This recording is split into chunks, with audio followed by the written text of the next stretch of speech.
সম্মানিত সংসদ সদস্যবৃন্দ, স্পিকার পদে নির্বাচনের জন্য মাত্র একটি মনোনয়ন পাওয়া গেছে।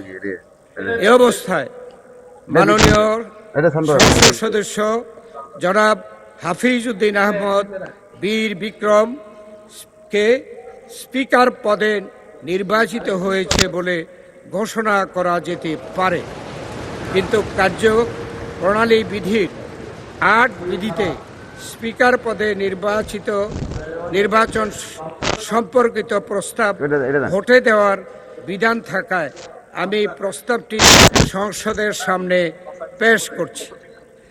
সংসদের সামনে প্রশ্ন হচ্ছে, নির্বাচনী এলাকা ১১৭ ভোলা ৩ থেকে নির্বাচিত মাননীয় সংসদ সদস্য জনাব হাফিজ উদ্দিন আহমদ বীর বিক্রমকে বাংলাদেশ জাতীয় সংসদের স্পিকার পদে নির্বাচিত করা হোক। যারা এই প্রস্তাবের পক্ষে আছেন তারা হা বলুন। যারা এই প্রস্তাবের বিপক্ষে আছেন তারা না বলুন। হ্যাঁ জয়যুক্ত হয়েছে। স্পিকারের জয়যুক্ত হয়েছে। নির্বাচন দেখতেছি। হ্যাঁ জয়যুক্ত হয়েছে। অতএব মাননীয় সংসদ সদস্য জনাব হাফিজ উদ্দিন আহমদ বীর বিক্রম সর্বসম্মতিক্রমে ও বিনা প্রতিদ্বন্দ্বিতায় বাংলাদেশ জাতীয় সংসদের স্পিকার নির্বাচিত হলেন।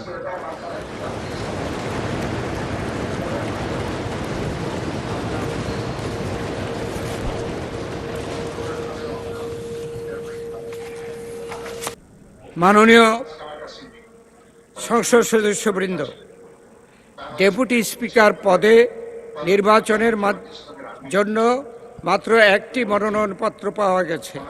এ অবস্থায় barrister Kaiser Kamal deputy speaker পদে নির্বাচিত হয়েছে বলে ঘোষণা করা যেতে পারে।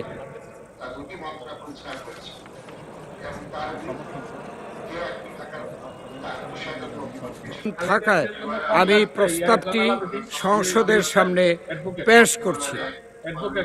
সংসদের সামনে প্রশ্ন হচ্ছে, নির্বাচনী এলাকা ১৫৭ নেত্রকোনা ১ থেকে নির্বাচিত মাননীয় সংসদ সদস্য ব্যারিস্টার কায়সার কামালকে সংসদের ডেপুটি স্পিকার পদে নির্বাচিত করা হোক।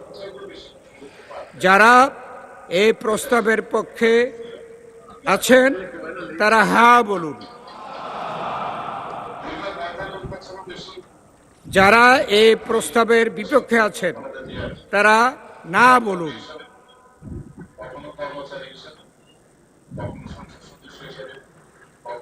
আমার মনে হয় হ্যাঁ জয়যুক্ত হয়েছে, হ্যাঁ জয়যুক্ত হয়েছে, হ্যাঁ জয়যুক্ত হয়েছে। অতএব মাননীয় সদস্য ব্যারিস্টার কায়সার কামাল সর্বসম্মতিক্রমে ও বিনা প্রতিদ্বন্দ্বিতায় বাংলাদেশ জাতীয় সংসদের ডেপুটি স্পিকার নির্বাচিত হলেন। নির্বাচিত মাননীয় সংসদ সদস্য জনাব হাফিজ উদ্দিন আহমেদ বীর বিক্রম স্পিকার নির্বাচিত হয়েছেন। আমি এখন গণপ্রজাতন্ত্রী বাংলাদেশ সংবিধানের ১৪৮ অনুচ্ছেদ ও ৩য় তফসিলের অনুচ্ছেদ ৩ অনুযায়ী মহামান্য রাষ্ট্রপতিকে নবনির্বাচিত মাননীয় স্পিকার জনাব হাফিজ উদ্দিন আহমেদ বীর বিক্রমকে শপথ পাঠ করানোর জন্য সবিনয় অনুরোধ করছি।